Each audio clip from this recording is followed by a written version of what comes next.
Hey gamers, today we're going to review Navigator. Let's check it out.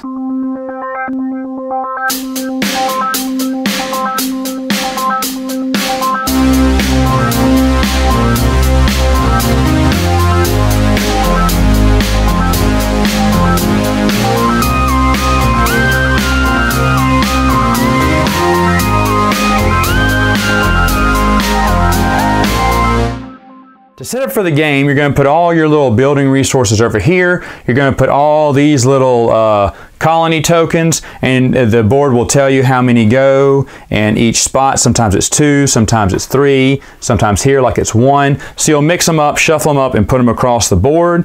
There are 3 commodities here. You have sugar over here, gold over here, and spice over there. Each player will also get 2 ships each per player. They'll start here in Portugal here. You'll have your 3 resources, sugar, gold, and spice. You'll put them right here. These little cube indicators here will be set right to the middle. Each player will take their little worker token and they'll start it at 3, and there's even a little picture of a man at the board to show you where they would start on how many workers they have. You're going to put your little privilege tokens out here, 1 each, and depending on the number of players will determine how many you'll bring out through each phase. A phase is when you cross these red lines here on the board, and I'll talk about that in a minute. Now, you're also going to put your little worker columns here. They're going to start in the middle of this rondel. This is a rondel game, and they're going to put the little navigator ship right in the middle too. Now, as for your player board, you're going to, every player is going to get this little player board here. They're going to start with a miscellaneous factory that can refine anything. You're going to start with 1 shipyard, 1 church here, and also $200 right here, or 200 coins, and then something called the King's Favor, which comes in at the end of the game. You'll also have any leftover ships that will sit off the board over into your area, and the game comes with other denominations of coins too, 10s, 50s, and 100s. Now, the last player, whoever's going last in the game, will get also the Navigator card, which I'll explain what this does in a moment. So, what you're going to be doing is you're going to be moving around clockwise around this rondel and doing the actions associated with each space. How you start off, any player can start off in any space they want to. They just move out from the middle. Now, the last player, when they move out, the navigator ship will go with them like so, and I'll explain why that's important in a minute. But let's say it's green's turn to go first and they go sailing. Now, sailing is the most simplest action here. These little purple areas on the board will tell you how fast the ships go during what phase you're in. So for instance, in phase 1, it says they each go 1 space only. And once you cross here, they'll go 2 spaces, and once you cross here, they'll go 3. So you can move how movement goes with sailing. If you're going to explore one of these unexplored areas, which now all of them are explored, they have this little marker here to show that it's unexplored, you have to at least have 2 ships, because when you move your ships in, you're going to take this token, put it on your own player board to show that you've discovered it, and you're going to remove a ship from the game. You're going to put it back into your pool, because discovering new land, you're going to lose ships. And so when you do that, you get to flip all 3 of these colony tokens over, and you're going to take the cash value of the lowest denomination, which, wow, and this one was really good. I'm taking $110. So I would take $110 from the bank and put it with my player board. So that would be my 1 turn. Now, just to let you know how sailing goes, later on in the game, let's say yellow was going, and this place had already been discovered too. Yellow could, when they hit sailing, they could sail both their ships 1, or they could split them off 1 and 1. Now, they couldn't do that if this was undiscovered, because you can't just bring 1 ship into an undiscovered land. You at least need to have 2. But anyway, that's how it would go when it goes to sailing. Now, other things you can do. You can go over here and you can buy workers.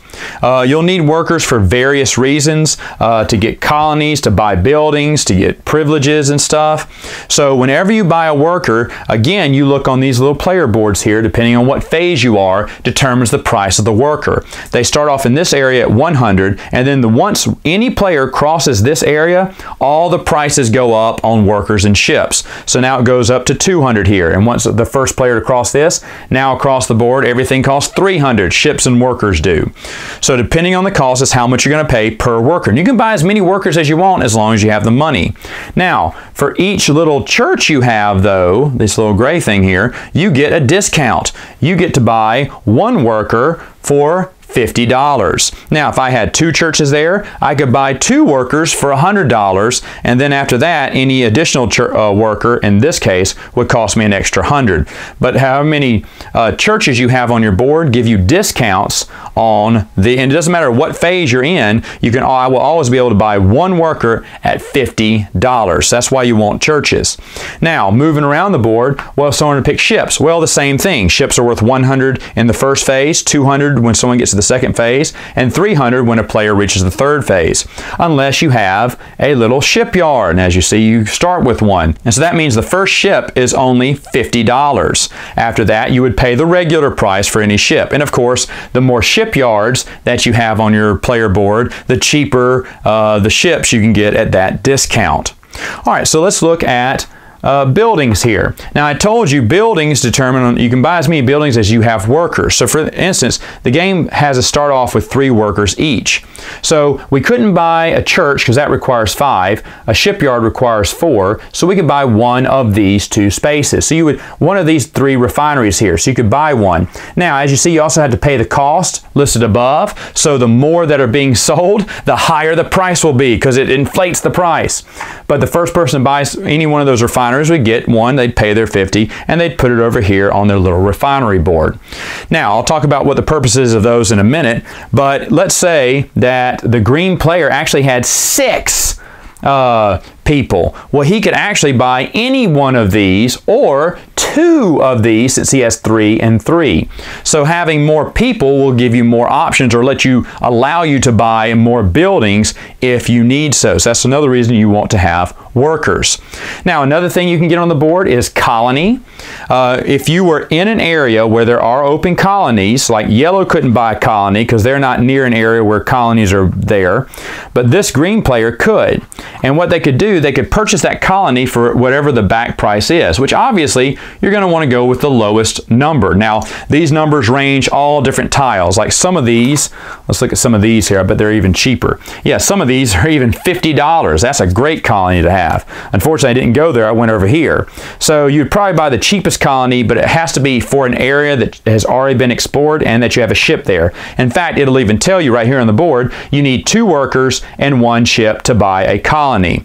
Now, this would actually mean, though, what if yellow was here and they had 4 workers? Could they buy 2 colonies? Yes, they could, because they have 4 workers and they each have a ship in that area. So they could actually buy the next 2 if they wanted to and if they had enough money.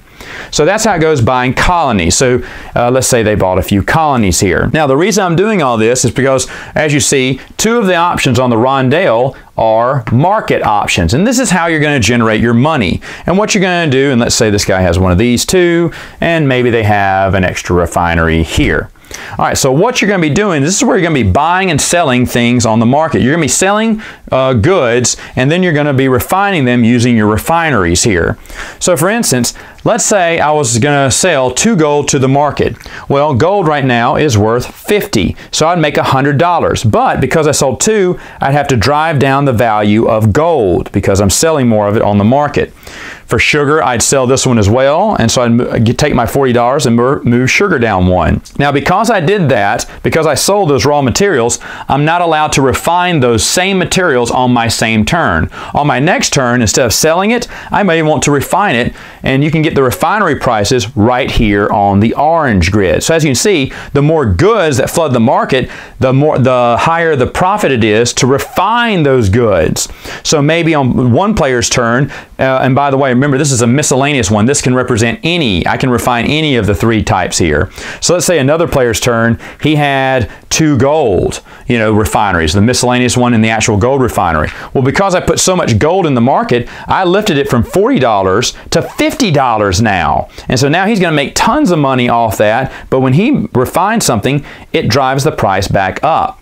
So this is one of the coolest things in the game is you're figuring out what can drive the price down or drive the price up of a material that you have. Maybe you have tons of refineries, maybe you have tons of colonies.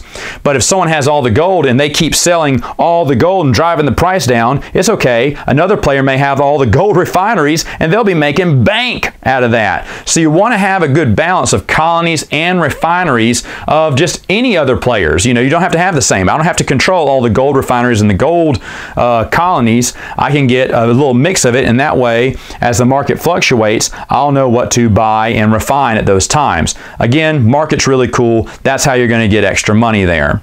Now, lastly is the privilege. If you use the privilege, you're going to lose a worker, and then you get to take one of these tokens from the board. And like I said, each phase, they will replenish depending on how many players.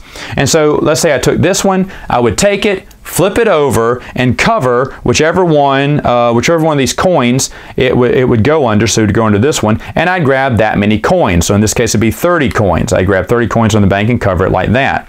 Now, these privilege tokens are used for in-game scoring, and I'll talk about that later.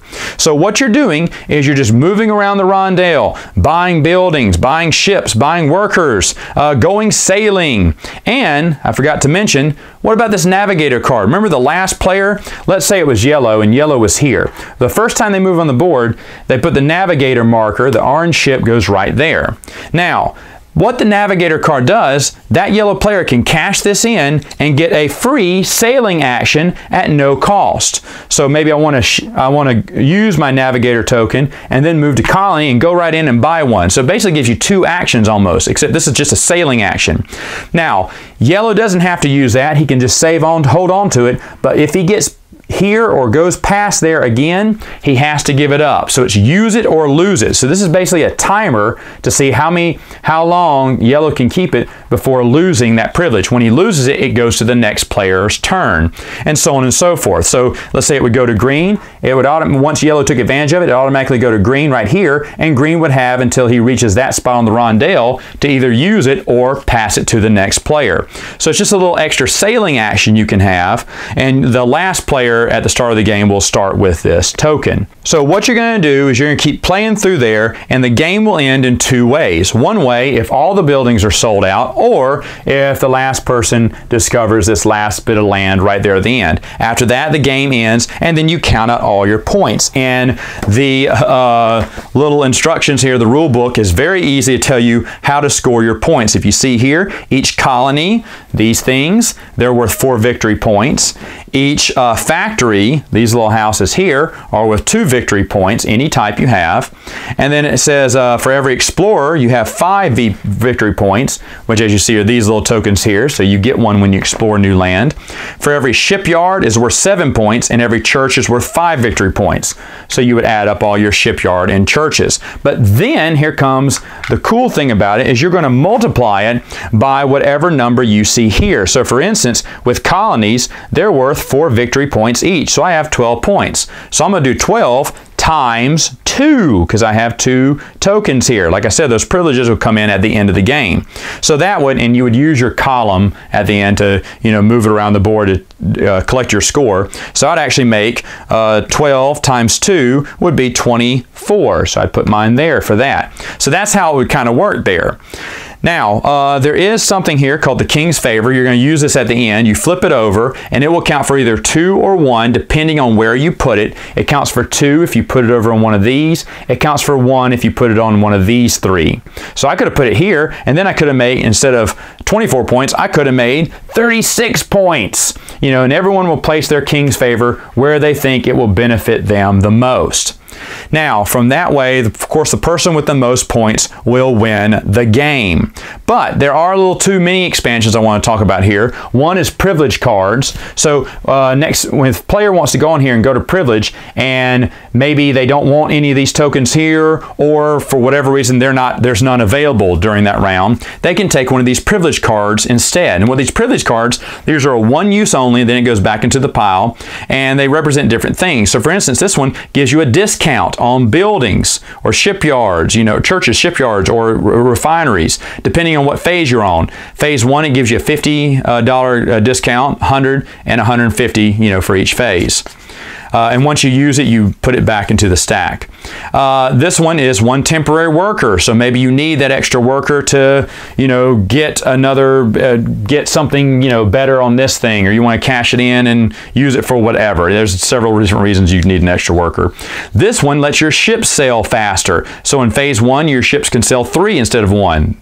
6 instead of 2, or 9 instead of 3. So if you really want to move some ships fast, you can get this one. This one changes the price by 4 squares. You can take one of these values and move it up. 1, 2, 3, 4. And now you can sell sugar for 60 a pop. This one lets you build a ship and then sail it, at the same time. This one, you get to take you get to found a new colony. That's really cool. This one lets you move backwards on the rondelle 1 turn. So as you see, some of these actions are only once, and you have to go all the way back around again to take advantage of it a second time. But if you use this, you can actually go backwards for 1 turn and maybe take the same action twice. And then the last mini expansion they have is Pirates and Navigators.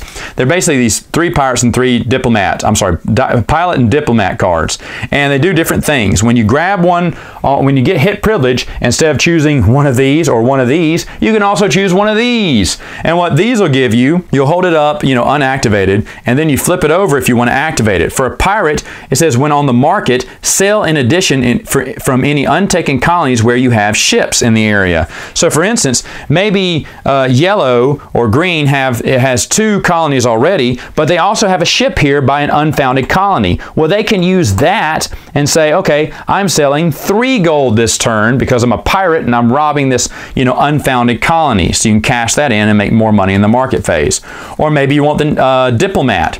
The diplomat says when the markets when on market, use the colonies and factors from another player instead of one of your own. So maybe there's another player who has a really good setup right now and they're going to make a killing. So instead of you using your colonies and refineries, you're going to use that player's colonies and refineries and collect all that money. So that's really huge too. And of course, once they're activated, you'll flip it over and you can't activate it again. So those are like, instant privileges instead of end of the game privileges. And of course, again, whoever has the most points at the end of the game wins. Final thoughts. What do I think about the game? Wow. Okay, let's go with a few negatives here. Just a few negatives. This is a big game. One thing is that the game does seem to run a little long. I think that's because we have a lot of analysis paralysis going on. There's so many choices. There's so many things you got to think about. You got to think 3 or 4 plays ahead because the rondelle, most of these except for market, there's only 1 spot on the wheel. So you're not going to be able to get to it until like 3 turns later at the quickest. And you're like, oh man, I need to do this one more time before I do this, before I do that. And so there's a lot of analysis paralysis I see in this game, which does slow it down. Now, thankfully, that is the only negative about this game. I love this game. The game looks fantastic. It looks very similar to, and plays very similar to Hamburgum. I'm not really sure at this point which one I like better, but I will tell you that market where you can sell goods or refine them and it pushes the value, it drops it down or pushes it up, that's brilliant. I love that part of the game. The mini expansions are there. They're nice to have. We've played with them. I play with them every time. Are they necessary for the game? No, they're not necessary, but they do make things interesting because hitting on the privilege, you really think it's a waste of time. We didn't hit on the privilege till like the end of the game the first time we ever played. And at the end we found out, whoa, if you get privilege, you'll get a lot of points at the end. But that's not what you're thinking. You're thinking, I got to build this to get this, to get this, to get that. There's so many choices. You forget about the end game thing. Because if you hit privilege, man, you're basically wasting your time because someone else is going to buy that colony or they're going to sell to that new land or they're going to buy that building for that cheap price that you wanted it for. So you forget about gaining those victory points at the end, and I like that actually. I like that about the game. I think the game has tons of choices, and I love the rondelle system. Ooh, this may be my favorite rondelle game that I have in my collection. I'm not sure, but I really do love it. So should you get the game? Yes, I think so. I think this is a winner, especially if you like the rondelle system. The game's fairly simple. Like I said, it does take long, but that's because there are so many choices. And I got to be honest, even I sat there for a minute going, oh, what do I do next? Hold on, what do I need to do? It's hard to make choices, which is why the game runs slightly long, but hey, great game. All right, gamers. That's all the time I have for now. Until next time, game on!